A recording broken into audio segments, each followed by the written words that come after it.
Good afternoon, everybody.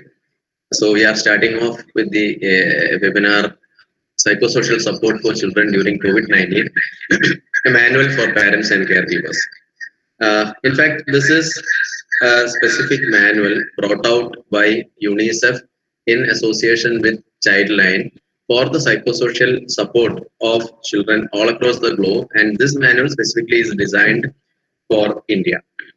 So this is basically for children, and the entire presentation is about the manual only. There are a lot of practical tips to be done, and I will be presenting this in a disability perspective, because we all know basically children are children, whether they are having a disability or not. Their psychological problems, their psychosocial issues are all the one and the same. And in fact, for children with disability, it will be furthermore impactful than a so-called normal child. So whatever exercises, whatever other modules being given in this manual can very well be made applicable for any child with a disability. So once I went through this manual, I found it to be very useful for parents, for caregivers, for therapists, for everyone. It will be very useful. And I think even if you are in the field of therapy, therapist in the rehabilitation field, very well you can go through this manual, and then you can enlighten your clients, the parents of the children whom you are giving therapy, to go through the manual and give them a brief about the manual and various activities being mentioned, which will be of much use for the child. So we'll start off with the session. So this is psychosocial support for children during COVID-19, with special focus on children with special needs. So it's in the context of COVID, this manual, and it focuses on the psychosocial care of children and prevention of violence in spaces where children stay. And it is quite natural for children to feel stress, anxiety, grief, and worry during an ongoing pandemic like COVID-19. Fear and anxiety about their own health and the health of loved ones can be overwhelming and cause strong emotions. In today's digital world, children also access different kinds of information and news through social media and digital platforms. Some of them may not be factually true, causing further stress and anxiety. This is another major point which we many a time just undermine. Children, they are more techno savvy than the so-called older generation, so they will be having more access to digital information. Many of them may not be true, which may add on to their anxiety because of factual error in the information they are gathering. It is enhanced when children are not able to go out, play, attend school, or interact freely, and that is the scenario which is now they are facing. For those children and families who are subjected to quarantine or isolation, there may be an increased risk of violence and abuse. This is something which we don't much give attention to, but this is a hard reality. It's a fact that a lot of studies also have shown that during this period, this quarantine period, this lockdown period, the number of cases reported to police or Childline has increased with regard to the violence and abuse against children. So this is a very serious issue which we all in the field of rehabilitation, especially because we are dealing with children with special needs, and we should be very keen in understanding that such a possibility is there. So that is also being addressed here. When stress levels go up, and for adults and children, there is a greater risk of gender-based violence and other forms of violence against children. This is also very crucial. So what is this manual all about? One is role as parent or caregiver to promote an environment where children can grow up and develop their full potential, having fun and being safe and healthy. To facilitate a space where children are listened to, they can express their thoughts and feelings, and are free to ask any question and are answered honestly. This will help you to understand the implications of the pandemic on the mental health and psychosocial well-being of children, including the increased risk of violence and abuse. And also, it helps to provide resource. So this manual is freely available in the UNICEF website. It's available in the Childline website, and the link is given here in the top portion of this slide. You can, everyone, I would suggest all of you to kindly, after this session, go to the UNICEF or the Childline website and download this material. So this manual contains very simple methods to manage anxiety and stress among children. These are recreational and relaxing. Before using them, make sure the children are in a calm and relaxing environment. Follow the instructions given before each activity, which we will be coming to in a short while, each and every activity which is being given in this manual. Then, however, do not force children or adolescents to go through any of these activities if they don't want to. They should be allowed to participate on their own. So it is described in this manual. There are two categories: one for younger children of the age 6 to 10 years, and for adolescents 11 to 9 years. These are all suggestive, and you can, of course, put in your own creativity in adding further aspects to these suggestions. So use these activities and information packages provided in this manual to talk to children about COVID-19 and its effects. Enable them to express their emotions freely. Set up a particular time of the day to conduct activities. This scheduling or giving a particular time is very important, and we will come to that in a couple of minutes. If the pages for coloring, there are in the manual, you will see in short while there are certain pages for coloring and other works. If you don't have that, you cannot take a printout, then you can very well show them on a smartphone or your computer or a tab or whatever, and you can encourage them to draw that and color on their own. The topics depicted in the manual are suggestive. Children should be allowed to explore their creativity. So there are some storylines being given here. There are some other cues given here. So you can further definitely elaborate on that. You can extrapolate on that, incorporating your creativity. So these are suggestive activities which can be taken up on a larger scale, incorporating the creativity of both the parent, the caregiver, or the child. So childline functionaries and NGO frontline workers can support parents and caregivers to carry out these activities. And even for children with disability, institutions like CRC, IMHANS, and other related institutions in the field of disability are also very much willing and happy to help you in this regard. And Childline, the Kerala state chapter of the Childline, has brought out the regional translation of this manual in Malayalam language, which is also freely available in the internet. So I would suggest all the parents or caregivers or therapists who are attending this session, they can even download the regional language translations. At least I am sure that Malayalam translation is there. So what does it contain? So contents, again, it is regarding understanding emotional needs of children, because many a time we, the seniors or the adult population ourselves, are in a dismay, or we are in the dark. Even we are in a stress, we are confused, we are anxious, we are perplexed. So we are ourselves preoccupied with all these feels and emotion, at least to some extent. It can be with relation to job related stress, the anxiety of the financial implications, the anxiety of the health wise implications. So a lot of issues, emotional issues are there even for the adults. So we tend to ignore the concerns of the children, which are in fact very important, and this becomes furthermore important in the case of children with disabilities. So we have to focus on the emotional need of children in this given scenario. Then understanding the emotional needs of the most vulnerable children, like the destitute children, like the children with disability, children belonging to all marginalized sector. They need a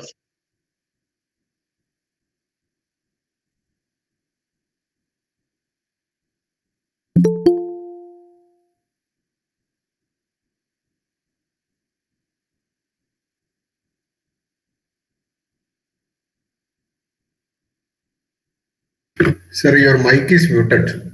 Sir, your mic is muted.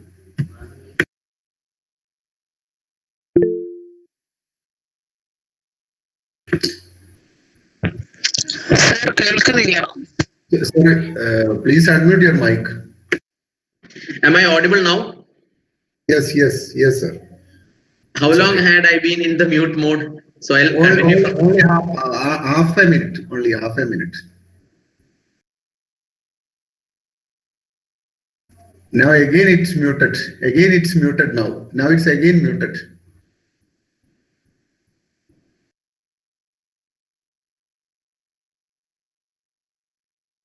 No, still it is mute. Yeah. I'm seeing that. Full screen. Am I audible now? Yes, sir. Okay. Okay, then I'll keep the screen in this mode so that I can also see whether I am getting muted or not. I don't know. I think there is some technical issue in this. So please let know if again I am getting muted. Okay, so content is regarding the understanding the emotional need of children, of the most vulnerable children, then helping children to deal. And there are two toolkits described in detail in this manual that also we will be discussing in detail, and also the counseling activities. So understanding emotional need of children. Children may express psychological distress, anxiety, and sadness by acting out in a different way. Each child behaves differently. Some may become silent while others may feel and express anger and hyperactivity. This is a very important point because we cannot expect all the child in distress to act in a hyperactive manner.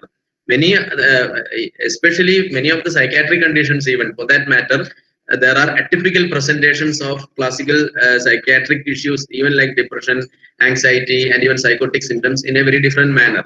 Even depression can be presented as agitation, whereas agitations or other distress can be presented as the child not at all interacting with others. So there are a lot of various permutation combination in which they present their issues. So we should be very keen on that. Some may become very silent while others may be hyperactive. So caregiver need to be patient with the children and understanding their emotions. All emotions are valid emotions, and as caregivers, we need to understand them with empathy. Sometimes engaging in a creative interactive activity such as playing and drawing can facilitate this process. Help children find positive ways to express disturbing feelings such as anger, fear, and sadness. This is important. The main thing is because we all know this is an unprecedented scenario. We never expected this thing to happen. This was not in wildest of our dreams. So we ourselves are preoccupied with our own concerns, monetary concerns, job related concern, health related concern. So we tend to ignore the concerns of these children, and that will have a very negative impact on their psychological well-being. So we have to focus, we have to pay attention to all these aspects of the children in a very systematic and scientific manner, and we need to engage them in a positive manner, and this manual is all about that. If children are witnessing violence at home or if they are target of the violence, it causes trauma and distress and may lead to disruptive behavior. This is very important. As I said previously, this is also a sort of a tip of the iceberg phenomenon. Lot of violence towards domestic violence towards the weaker gender, violence towards women, violence towards children, especially children with disabilities and all has increased. There are a lot of studies and a lot of reports of concerned authoritative agencies substantiating this fact, which we are tending to ignore. So we have to have a watchful eye on that to prevent such instances happening, especially to children with disabilities and other children belonging to the vulnerable group of society. And we should explain to them that nobody should be stigmatized or signaled of having a disease. Avoid watching, reading, listening, or discussing too much news about the COVID-19 and persuade children to divert their attention to other topics as well. So too much of exposure is not at all good to them, and children are more techno savvy compared to the previous generations. So they have more access. They'll be spending more time over these technical gadgets, and that should not be counterproductive. If someone is sick in the family or childcare institution and have been taken to the hospital, or if there has been a death, children may experience added anxiety and may need specialized help. Talk to professional counselors or call Childline. In this regard, you can even utilize the facility of NIMHANS, it's a national toll-free number, and Social Justice Department has come up with a Kiran 24/7 mental health helpline telephone service exclusively for mental health. So you can make use of all these helping hands to address the issues of the children, and these you should be very particular in understanding, and we should be able to utilize such helping hands whenever it is required. So understanding the emotional needs of most vulnerable children. Children who are most vulnerable face more challenges and may therefore need more care and attention. Some of these children do not have strong support system and emotional references. The fear and stress caused by COVID-19 may increase their sense of insecurity and cause even more serious mental health issues if not addressed in a timely manner. So, who all are such children? Children in the childcare institutions or without a parental care, street connected children, children of migrant workers put into isolation facilities, children in other NGO shelters. And in this group, very well, we can include children with disabilities who are not from a so-called privileged family or who belong to a low socio-economic status. Children having disabilities are also can very well be included in this. So they can feel that I am alone, I am insecure, nobody cares for me, I am scared, I don't trust anyone, like that. So the key thing is to listen, to comfort, and to reassure them. Be it a so-called normal child or a child with disability. These three components should be there. Unless and until we are not aware of this fact, we will not be in a position to implement this. So these many of the slides in this may be seeming so simple or so not very scientifically in-depth things, but these are very standard things we should be aware of and we should be able to practice in our daily life, be it a therapist or a caregiver or a parent or whoever. So some children may also recognizing the signs of psychological distress needing specialized help. Okay. So some children may also face serious mental health issues due to ongoing pandemic. They may exhibit the following signs like difficulty in. So these are the major signs and symptoms heralding psychological distress. So we should be able to pick these symptoms. It can be difficulty in sleeping or eating. It can be nightmares, being withdrawn or aggressive. So it's a spectrum. It can be on either end of the spectrum.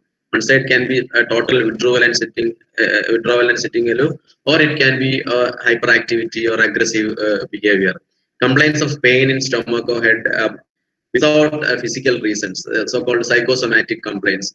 They can give a lot of somatic issues and complaints for which you don't have a scientifically, medically substantiating cause for that. So, such psychosocial, a lot of complaints they can come up with. They can have fears of being afraid to be left alone, clinging and depending behavior. New fears manifest, for instance, of the dark. Previously, maybe a child would have been uh, in a very comfortable manner. He would have done everything normally, but now he is all of a sudden telling, "I'm afraid to go to the dark, or I cannot sit alone in a room without the help of some other adult person." Like new fears can manifest. Then decreased interest in playing and engaging in playful activities, being sad, crying more than usual, or for no apparent reason. So all these should be considered as signs of psychological distress, which needs specialized help. Then talking to children about COVID-19, children need adults to help them understand what is going on. Talk to children about what is happening in a way that they can understand. Keep it simple and appropriate for each child's age. So next few slides give you simple tips to take care of both physical and emotional needs of children and how to talk to them about COVID-19. So for all credible sources of information verified by the Ministry of Health and Family Welfare Government of India, the caregivers and parents can call on the national helpline, or you can also directly mail to these email IDs wherein you will be getting very specific inputs in this regard. So few tips are these. One is quality time. Can't go to work, schools are closed, worried about money. It's normal to feel stressed and overwhelmed in such an unprecedented scenario. It's normal to feel all these feelings. School shutdown is also a chance to strengthen relationships with our children and adolescents. Quality time is free and fun. It makes children feel loved and secure and shows them that they are important. So, beneath every um, crisis lies an opportunity. Similarly, this you can take it as a positive thing as well. You can strengthen the relationship with your children and adolescents utilizing this time as a quality time. Set aside time to spend with each child. It can be even just for 20 minutes or longer. It's up to you. But it can be at the same time each day, so children or teenagers can look forward to it. So again, scheduling is very important. So then they know that okay, evening at 5:30, Papa and Mama will be with us. So we'll be having our fun time. We'll be interacting. So they will be very anxiously looking forward for that time every day. That time should be quality time. That is important. It is not that you just be with them without giving quality time. That's not the manner. You should spend a quality time. Ask your child what they would like to do. Choosing uh, choosing builds their self-confidence. If they want to do something that isn't okay with physical distancing, then this is a chance to talk with them about this. Then ideas with your baby or toddler. Sing songs, make music with pots or spoons, whatever available in your house you can use. Copy their facial expressions and sounds. So it becomes a much emotionally interactive thing. Stack cups or blocks, tell a story, reading a book or showing pictures. So these are just some examples. There are a lot of n number of such situations which you can have to have a quality time with your child. Ideas for your teenagers. If it is teenagers, you can talk about something like sports, TV show, or friends. You can go for a walk outdoor or around the home. If the of course depending on the quarantine or the uh, health advisories in the given portion of your land, you can do accordingly. Or do a workout together. You can do small exercises or yoga or something along with your teenager, so that instills in him a sense of healthy living. Listen to them, look at them, give them your full attention, and have fun.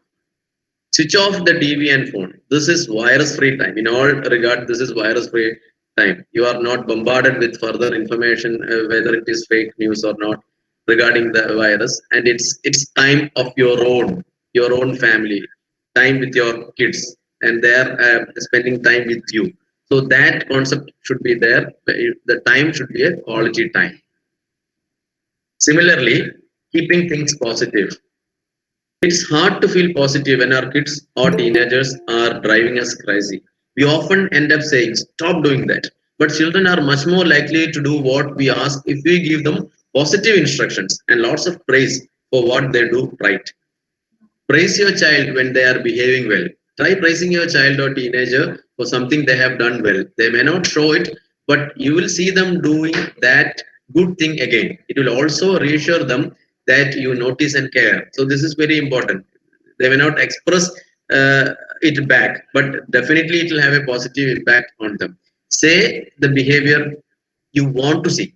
Use positive words when telling your child what to do, like please put your toys away instead of don't make a mess. So the way you put across things, the same thing you can put across in different manner. If you put across in a positive manner, it will have a positive impact on your child. It's all in the delivery. Shouting at your child will just make you and them more stressed and angrier.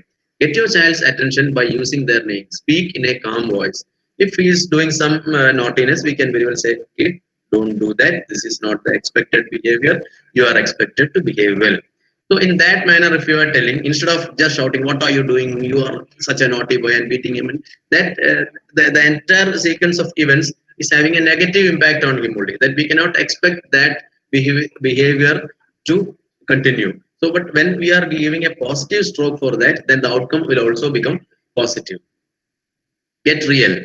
Can your child actually do what you are asking them? It's very hard for a child to keep quiet inside for a whole day, but maybe they can keep quiet for 15 minutes while you are on a call. So this is also important. Just empathize, just be in their shoes. How can a child of say 10 years of age be very quiet 24/7 sitting in the home within the contained within the four walls? It's not possible for him. They are bubbling with energy, so he or she will be running around, they will be shouting. So try to understand them. So, and whenever we are interacting with them, keep it in a positive sense. Parenting, structure up. This is very important. COVID-19 has taken away our daily work, home, school routines. This is hard for children, teenagers, and even for us. So making new routines can help, because as we all know, we had a daily routine. We get up in the morning, we dress up, we have our food, we go for work. Students, children, they go for studies, they return back in the evening, they do their homework. So all things were structured to a great extent, but as of now everything is work from home, study from home, everything is at home only. So this 24/7, that diurnal rhythm, everything is being broken. So that will tend us to behave in a haphazard manner. So we have to structure up, create a flexible but consistent daily routine. Make a schedule for you and your children, and that has time for structured activities as well as free time. This can help children feel more secure and behave and better behaved. Children or teenagers can help plan the routine for the day, like making a school timetable. Children will follow this better if they help to make it. Include exercise in each day. This helps with stress and kids with lots of energy at home. This is very important. And teach your child about keeping safe distance. You can make hand washing and hygiene a fun. You should be a model for your child's behavior. Whatever positive behavior you expect from your child, you model it for your child. Your behavior should be in such a manner that they should be able to emulate you. If you practice keeping safe distance and hygiene yourself and treat others with compassion, especially those who are sick or vulnerable, your children and teenagers will learn that from you. Even it is called as domestic mimicry. Whatever we do, that children tend to imbibe that. These are all general guidelines for children or parents, okay, parents and caregivers of children. But as I said in the beginning, this can very well be made applicable to all of the parents of children with disabilities. So each and every child, even when we say this is every slide in this presentation, when we say it is for child, that is equally applicable, and maybe it's more important for a child with disability. So you can take it in that perspective. Honesty and openness when giving information. Be willing to talk. They will have already heard something. Silence and secrets do not protect our children. Very important. Honesty and openness do. Think about how much they will understand. You know them best. Always answer questions truthfully. Tell them early and talk clearly to them. Make time for them to listen, understand, and ask questions. It's okay not to know all the answers. Suppose if they ask some very specific question, which of the regarding the answer which you don't know, then it's okay to say that we don't know, but we are working on it, or we don't know, but we think like that, and use this an opportunity to learn something new with your child. So children may ask the same questions repeatedly. It is reassuring for them if you can repeat your explanations in a calm and supportive manner. Maybe the child is repeatedly asking about the illness you might have explained. Then you may tend to get irritated. You may shout at the child. I told you, how many times should I tell you? I have told you, that can be one sort of reaction. In another manner, you can tell that baby, already I told you, see, this is the things. So if you are repeating the question, because they are concerned and they are in a worry, that is why they are repeating the question. So we are bound to understand them. So be patient and be calm with our children in addressing such queries of them. There are a lot of stories going around. Some may not be true. Use trustworthy sites. So even for small kids, you can let them know that only relay information from trustworthy sites and sources like government sources, health department, UNESCO, UNICEF, WHO, or such a childline, or whichever are the authentic sources. They should be well aware of such sources. Fake newses, they should not trust any of the fake newses. Then questions children ask: why is my school closed? Whatsoever. So a lot of questions they can ask. Be patient and respond to all their questions in a very honest and open manner. There are a lot of myths and misconceptions on COVID, and this manual they had prepared few months back. So many of these we all know. So I'm not going into detail of these questions. We all know. So the crux is that we should be able to understand the myths and misconceptions, and we should be able to inform our children that what is right and what is wrong, what is a fake news and what's a real news. Like regarding pets, regarding food items, there are a lot of fake news is around, which we should be very careful. And handling heightened risk of violence, abuse, and explanation. Do you see and exploitation against children? Do you see any of these situations around you? Any situation of violence against children, sexual abuse against children? Maybe it is in the neighborhood. Maybe if it is an extended family, maybe within the family itself. And many a time it is said that it is the very first degree or second degree relations or persons who are very close to the children, they are creating more harm than strangers, or such persons are only exploiting children sexually and in other manner. The number is more compared to close relations than to strangers. So that we should be very vigilant as a responsible individual. This is the responsibility of each and every person. You should be aware any such situations are happening around, any such domestic violence is happening, or any other online cyber exploitation, sexual exploitations are happening. All these things you should be well aware, and if so, you should be able to report to the authorities. And this is another data. It is not. This is not part of the manual. I just wanted to bring to your notice the extent of such things happening. So these are certain reports. According to UNICEF, violence against children has increased in the lockdown period. The Kerala State Childline reported 50% increase in the calls they received just in the initial 3 weeks of lockdown. 330 cases of violence against children were reported. 28 cases were sexual offences. 62 cases were physical abuses, and 41 cases were violence against children following family issues. And the State Child Welfare Department received 170 complaints via WhatsApp in this just 3 weeks period of that initial phases of the lockdown. The thing is, dysfunctionality in the family manifests in the weakest member. So, all said and done, the people who are suffering the most are people belonging to the weaker section and children like children with disabilities, etc. So this is the scenario. It's the tip of the iceberg phenomenon. These are all reported cases. So just think of the number of unreported cases which would have been, which is still happening around us. So increased risk of violence, abuse, and exploitation. High stress in family due to social isolation, economic hardships, and loss of livelihood increases risks of domestic violence and child abuse, including spanking or beating children or using harsh language. Even use of harsh language is an abuse. We should be aware of that. School closures and movement restrictions means children are forced to spend much more time at home with adults and caregivers who are already stressed and worried. This is important. The adults and caregivers themselves are very much stressed and worried. So that add on to the assault which they may impart upon the weaker section, including the children and children with disabilities. Sexual abuse can happen to any child or adolescent at any time or place.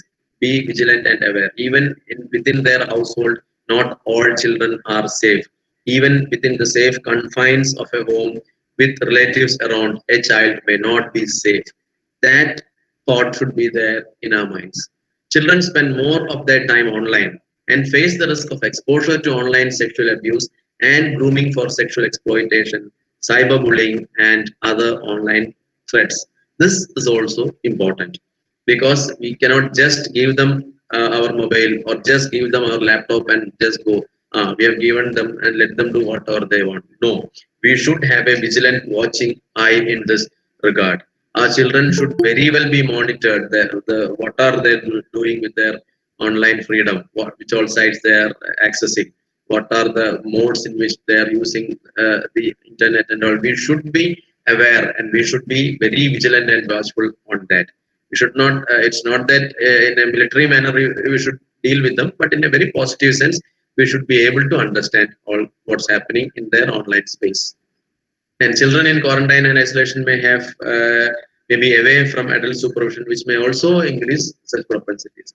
And as I said in the morning, children in the beginning, children with disabilities. Children with disabilities may have stronger reactions to ongoing pandemic. They might have more intense distress, worry, or anger because they have less control over day-to-day well-being than other people. The same is true for children with other physical, emotional, and intellectual limitations. They may need extra words of reassurance, more explanations about the event, and more comfort and other positive reinforcements of messages. Talk to them, ensure their needs, and take care of them, and they are able to participate in all the activities. So keep the children safe. Speak calmly and firmly to your child if she or he misbehaves or undertakes any risky behavior. Younger children who are prone to tantrum more than usual, being defiant or acting out may actually be feeling anxious. Pick a calm, undistracted time and gently ask how they are feeling and make sure to respond to outbursts in a calm, consistent, and comforting way. Try to understand the situation and the reason behind a certain negative behavior. Very important.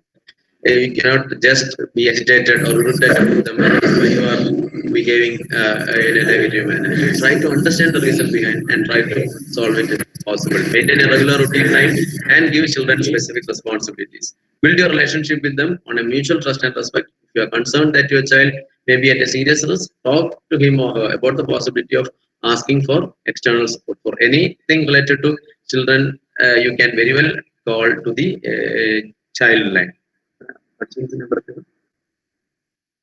Teach children about personal safety rules. Always believe children if they report sexual abuse to you. In case of sexual abuse to children, always report and seek help. If you are facing domestic violence, you can call for women for it's women's helpline, or you can call police. These are the 5 golden rules to stay safe online.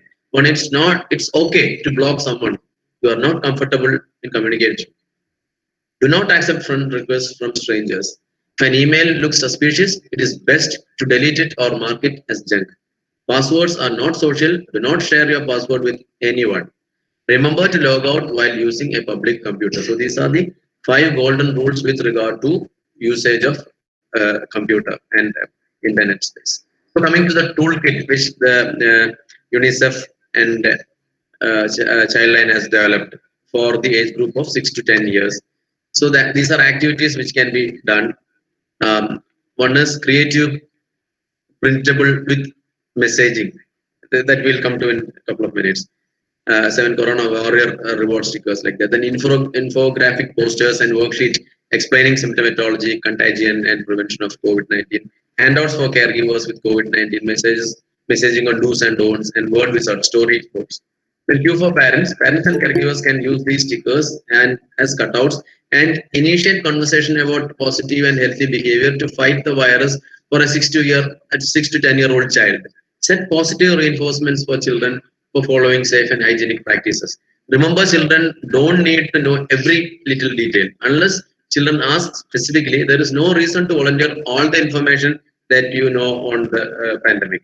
Keep a sense of perspective. Engage in social solution-focused thinking and balance this with mindful acceptance. Very young children may be oblivious to the facts of the situation, but they may still feel unsettled by the changes in routine or pick up on the fact that people around them are worried and upset. Check in with younger children periodically and give them the chance to process any worries they may be having. So these are all important tips. I'm not elaborating on that because a lot of other things are to be dealt with. So I'll just rush through this. So these are all stickers we know. Not touching my face warrior. So you can take a printout of this, cut it out, and you can use it as positive reinforcers. If your kid is behaving in a very good manner, not touching your face for 2 hours together, then I'll give you this sticker. And if you are washing your hand in a periodic manner, in a very satisfactory manner, I'll give you this sticker. So you can keep this sticker.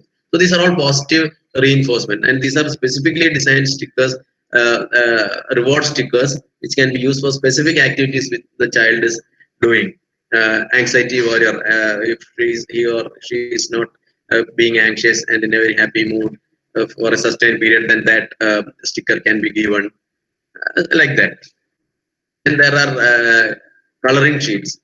These are gratitude coloring sheets wherein you give this printout to the child and ask the child to color. So the child will be going through the details, and in the picture you can very well see that everyone is using a mask.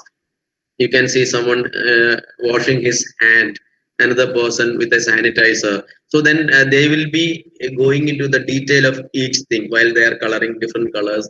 Then this can be utilized as a chance to discuss. See, everyone is wearing this mask. You don't see people wearing mask always previously, but now why? That is because of this condition, like that. So these can be taken as various instances wherein you can interact with your child and enlighten them on the current condition. There are similar such many.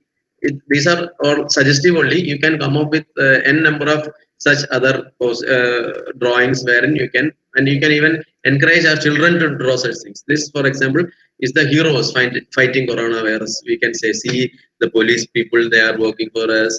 See the doctors, see the ambulance drivers. So, just things like that, and we can give them to paint and color. Then they are becoming more and more aware in depth regarding these things.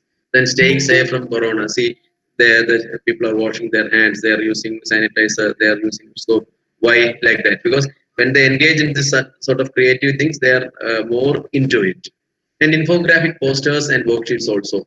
Here, this part of the document provides infographic posters for awareness building activities and worksheet explaining symptomatology. So, for example, we all know all these things now: hands, elbow, face, and the safe distance, the home, how to maintain it. So, all these things can be reflected in the infographic. So, if this is the infographic picture, you have this picture of a person sneezing and two people giving a shake hand. Then we can discuss about the contagion. In the infographic picture, you can very well discuss further things like, see, he's sneezing, then there will be air transmission by coughing or sneeze. There is personal contact while you are giving shake hand, so there is chance for spread. The contaminated objects, if you touch, it can spread. Similarly, prevention. You can see a girl sneezing with a towel in her hand. Then you can very well say that, see, this is covering your cough or sneeze. So similarly, everything with such sort of infographic pictures, we can encourage our children to engage more in such sort of activities. Then you can give handouts for caregivers with COVID-19 messaging on do's and don'ts. There are a lot of do's and don'ts. February 25 ലെത്തെ കുറയാണെന്ന് പറഞ്ഞേ. So the do's are talk about the people who have COVID-19, people who are being treated for COVID-19, people who are recovering from COVID-19, and people even who died after contracting COVID-19. But don't ever refer to people with the disease as COVID-19 cases or victims. The way we present the people with COVID is very important. They are never victims. You are all exposed to. We are all prone to. It can happen to any one of us. So the attitude, that positivity should be there. The way we see a COVID-19 positive person, that's important. Also, do offer reassurance with stories of health workers and scientists who are working to stop the outbreak and keep the community safe. It can be a big comfort to know that compassionate people are taking action. Check if children are experiencing or spreading stigma. And don't ever attach locations or ethnicity to the disease. Remember, viruses cannot target people based on specific population, ethnicity, or racial background. We cannot just attach ethnicity or location as a derogatory connotation for this COVID-19. Be honest and explain the truth in a child-friendly way. Ask open questions and listen. Don't minimize or avoid their concerns. Don't make false promises. Very important. Don't avoid their concerns. If they're concerned with they have a doubt, get it cleared, because it is something very important, because this disease is going to be there with us for quite some time, and their concern should be addressed. Otherwise, that will directly affect their psychological health. Talk positively and emphasize the importance of effective prevention measures like hand washing. There are simple steps we can all take to keep ourselves, our loved ones, and the most vulnerable safe. Don't make the conversation scary or fear-based. Be factual. And if you can't answer children's questions with facts, don't guess. Very important. Use it as an opportunity to explore the answers together. If he or she is asking a very intelligent question or some very scientific question which we don't know, just don't assume, or just don't try to patch up with some false knowledge. Explore together. Don't scare them as this events being an apocalypse that was awaiting to be happening, or this is the end of the world. Such negativity should never be given to them. Do talk about people acquiring or contracting COVID-19. Don't talk about people transmitting COVID-19, infecting others with or spreading the virus. People are walking around and spreading the virus. So that negative connotation should not be there. Instead, it's contracting or acquiring, like that. And do speak accurately about the risk from COVID-19 based on scientific data and latest official health advices. Don't repeat or share unconfirmed rumors, because children, they just imbibe, just like a blotting paper, they imbibe whatever is given to them. So be very critical and be very careful in giving them informations. Never share unconfirmed rumors. If you practice keeping safe distance and hygiene yourself and treat others with compassion, especially those who are sick or vulnerable, your children and teenagers will learn from you. Children model you all the time. So don't show negative behaviors against any group of people. And coming to some storytelling activities which Childline and UNICEF is putting forward. It's word wizard. So you can, this section contains following resource. One unique and original way to engage children is through storytelling activities to address their anxiety, loneliness, and help them cope with stress and anxiety. So cues for parents and caregivers. This is basically to address the anxiety. So again, the link is shared here. So whoever who want, I would suggest that after the session, you all just go to the website of UNICEF and download this manual. So these are some storylines which is being given to the child. So say for here, leave a story about how you can help doctors in defeating COVID. So there are characters, Kevin, Pinky, Kainas, and Gaurav. So Dr. Shabnam is coming. So you can show this picture and Dr. Shabnam is coming. Then she'll be explaining to them what are the positive things which is happening, like that. So in the story for the first, the cue for the first story you can give. And the objective is using positive messaging to help children understand playfully how to stay safe during the COVID-19 pandemic. Similarly, regarding scientists working in the lab to find out a cure against COVID-19. Again, you give these scenarios. Here, it's Naina's home. Naina's mom is there, dad is there, siblings Nikhil and Shreya is there, and Naina's mom is a scientist and she's working at her lab. So this is the scenario. So you develop a story in this regard. So then her mother is trying to develop vaccines, or they're trying to fight against the COVID, like that. So that to instill, so you can ask your child to weave a story based on this. This can be the cue, and the objective can be help children understand that adults, especially the health workers and scientists, are working very hard and compassionately to find a solution for this problem. Similarly, regarding fake news, so our children should be well aware that there are a lot of fake news roaming around in the atmosphere, and we should be able to catch only those positive or the correct news from reliable sources. For that, you can give again this sort of scenarios, story cues, where here Rohit is there, Rahul is there, their siblings, and their uncle Neil is a newscaster, he's a news reporter. So he is reading out the TV news. So then, what is the difference between a fake news and a real news? What are the sources of fake news? So such you are just instilling their creativity, and you are eliciting out positive things from them. So with this cue, you help your child to understand the harm and unnecessary panic and anxiety caused by fake news, especially in this everyday evolving pandemic scenario. Similarly, other issues or other violence is happening against the weaker section. This is another storyline. Similarly, you can develop your own storylines, give some pictorial images, and ask them to come up with. This is yet another cue given by the Childline UNICEF. Children can use this template to create their own storyboard. So these are the cues which you are giving. So maybe you can put in characters, their dialogues. It can be with relation to the COVID-19. So again, you are using their creativity and you are giving them further proper scientific information. Coming to the toolkit for the 11 to 19 years of age, this activity, as I said, for 11 to 19 years, this segment provides the following plethora of resources to help calm the mind of the children and adolescents and help calm the stress by engaging in something that is solution oriented, future focused, and is creative and fun to engage in. So these are mainly creative printables with messaging. 3 gratitude coloring sheets and 3 animal powered mandalas are being explained in this booklet here, and exploring self-management strategies, my well-being plan. This is for the adolescent group. Again, you can have the gratitude coloring sheet where these sheets can be used for coloring. But again, through this, we are further equipping them with scientific knowledge and understanding of this.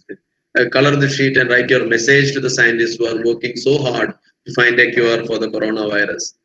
Color the sheet and write your message to the healthcare workers who are working with compassion to fight coronavirus. So that instills their creativity, that instills their positive thoughts, and that enhances their understanding regarding the illness, which in turn will positively enhance the psychosocial aspects of the concerned child or the adolescent.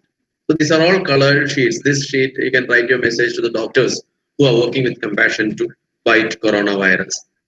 And animal powered healing mandalas. These are another major set of things which has been devised by the child line, and certain scientific aspects also being mentioned here. It is said that using mandalas has a positive effect on our well-being. When brain focuses on geometric shapes, they naturally relax, soothe, structure, and bring clarity. The effect is meditation-like, allowing for focus and at the same time for calming emotions through slowing down thought process. They imitate flower-like shapes found in nature. And we all know about the healing qualities of spending time in natural surroundings, which is related to geometry present in naturally occurring shapes. The animals have been chosen carefully here in the coming pictures for the specific symbolism that is embedded in a collective memory, thus allowing for easy access of positive and beneficial associations. These specifically selected animals are meant to elicit the remembrance of values that are especially relevant in times of experiencing fear, anxiety, and loneliness. All emotions that create a split between us and our internal emotional safe space. So children tend to have a close connection with animals, and mandalas and animals in combination open the door for working on mental and emotional levels simultaneously, while also accessing the subconscious and restoring harmony within. So these are the few such mandalas which is being developed by the UNESCO, sorry, UNICEF and the child line. So dolphin, it symbolizes kindness, play, power of sound, intelligence, and empathy. And so spending time in coloring these things, it elicits calmness, it elicits peace in your mind. So these are all such drawings being exclusively, selectively developed for this purpose by the child line for adolescent population. So these are all can be used for, and each animal, as it was discussed earlier, it symbolizes certain uh, deep-rooted cultural values associated with a specific animal. For example, if it is deer, it is gentleness, love, and kindness. And exploring self-management strategies, my well-being plan template. The object of this activity is to enable adolescents find a structure in time of distress. So it is to connect and create, it is for self-care, and it is for self-awareness. To connect and create, social relationships are critical for promoting well-being. The caregiver or parent can enable an adolescent to check in with loved ones through phone, texts, handwritten letters. Self-care, regular physical activities associated with low rates of depression and anxiety across all age groups. So take stairs instead of lift. So both psychological or mental well-being as well as physical well-being in the form of exercises, yogas, etc. And self-awareness, that is the third component. Become self-aware both internally and externally. Notice if your tone of speech or action hurts someone, or if someone's speech hurts you. Being aware of what is taking place in the present directly enhances your well-being, and savoring the moment can help to reaffirm your life priorities, especially in times of homestays. So there are a lot of other techniques described by Childline for this purpose. Like one is my well-being plan template. The practice of setting goal, which is related to your learning in particular, has been strongly associated with higher levels of well-being. Research something you have always wondered about. Learn one new word in a language you want every day. So what to give? Create a gratitude jar at home, child or the institution. Wherever you place the box, make sure to leave small slips of paper or sticky notes nearby. This can be practiced very well in your home. This will enhance your child in a great manner. Tell children or adolescents that they can use the box to write down positive messages, thank you notes, or messages of appreciation or encouragement to their fellow peers or their teachers, their parents, grandparents, and even these notes we can share it in the WhatsApp. If it is to a teacher, you can further share it to the teacher. So those things can be done. Similarly, my well-being plan. There can be how to regarding how to look after yourself. Plan and schedule your day. You will do more in 24 hours. If you plan, you will be able to do more.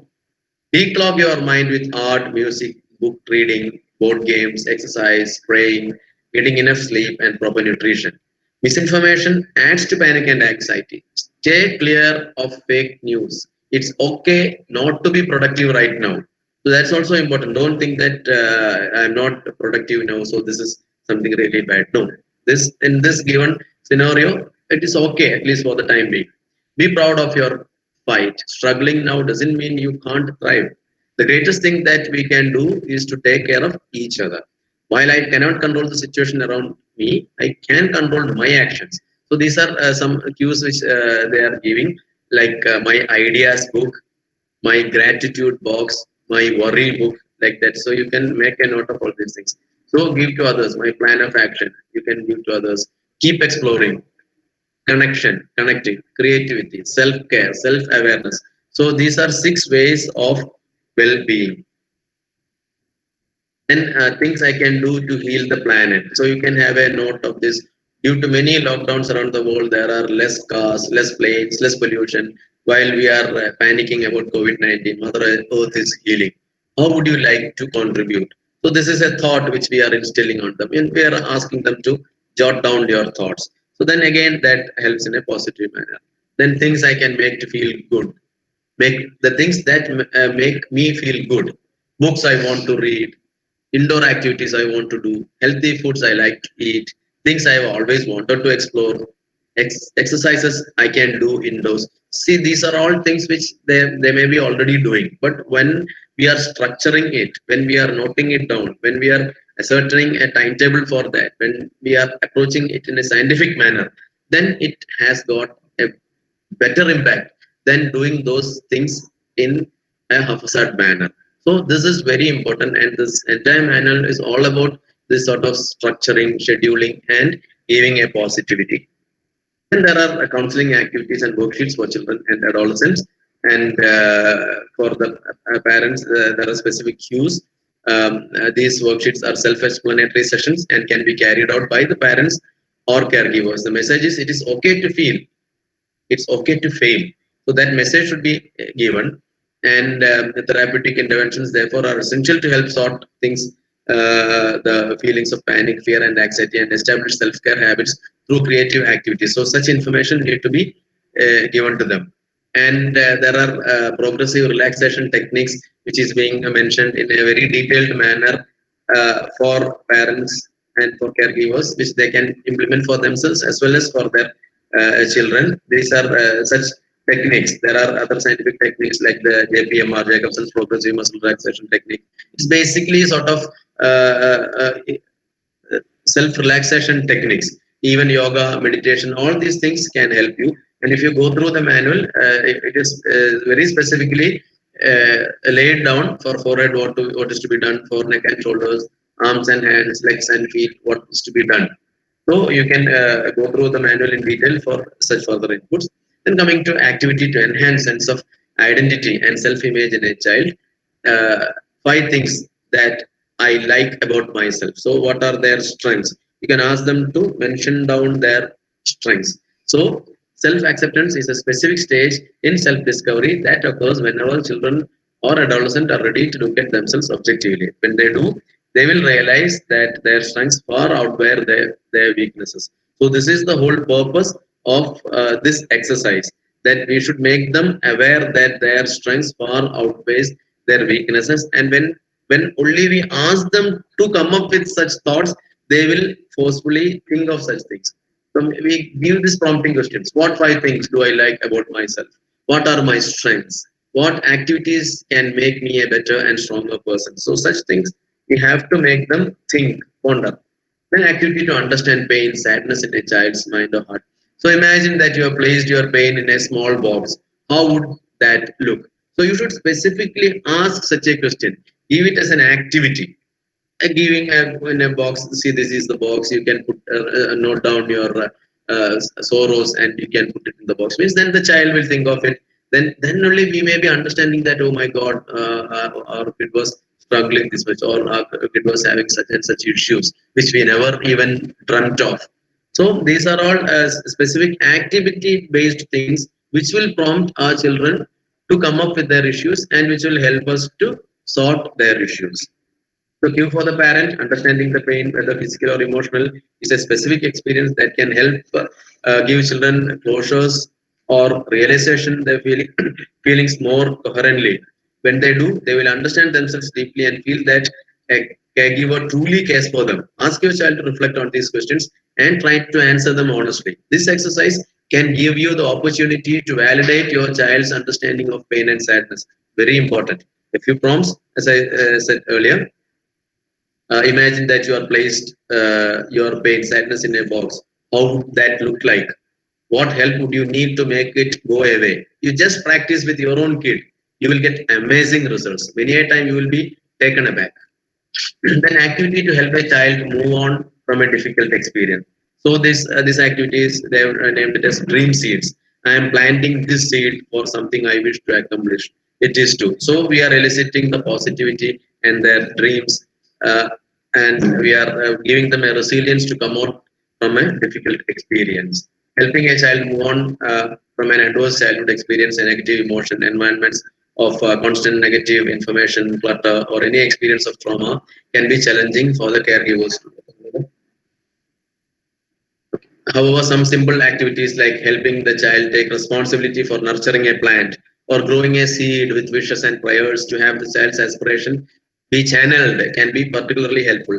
As I said, most parents, even as parents or caregivers, we'll be spending time with our kids, of course. Definitely, we all will be spending time. But once you go through this manual and once you try to put in practice all these things in a very structured manner, then you yourself will be able to explore that. See, the results are amazing, in fact. So, approach them in a structured manner as mentioned in the manual. And for rehabilitation professionals, why I took up this manual for discussion is it's very clear that it is for the normal children, so the so-called normal children and the caregivers of parents. But every child, be it a child with disability or not, a child is a child, and all these things can be made applicable to a child with disability. And many a time, this will be more effective in a child with disability. So all these exercises, I would advise even rehab professionals, they can spend time with the parents of their clients, the children whom they are dealing with. You take it as one or two sessions itself. Discuss these things with the parent, advise them, enlighten the parent that such and such things has to be done, such and such things has to be done in a systematic manner, so that they implement these measures to their children's life. So when they implement this, this will have a very positive effect on the psychological outcome of the kid. So even your client will improve a lot if the parent of the child for whom you are giving a therapy is approaching the child in a further scientific manner, then the quality of life of the child and the family in toto will increase. Similarly, activity to help a child find and build courage in themselves. This is another activity, another box. Imagine you found a small box filled with courage. What will it enable you to do? So this is another prompt. Help children understand that courage isn't about something magical that happens inside us to make us not scared. It's about something magical that happens inside you as us to make us push through fear, self-doubt, anxiety, and do the things that feel hard otherwise. Sometimes courage only has to happen for a few seconds, minutes at a time, just long enough to be brave enough, like standing up to a bully or saying no to something strongly that doesn't feel right. Explain to them that courage might also mean being kind to the new kid in class.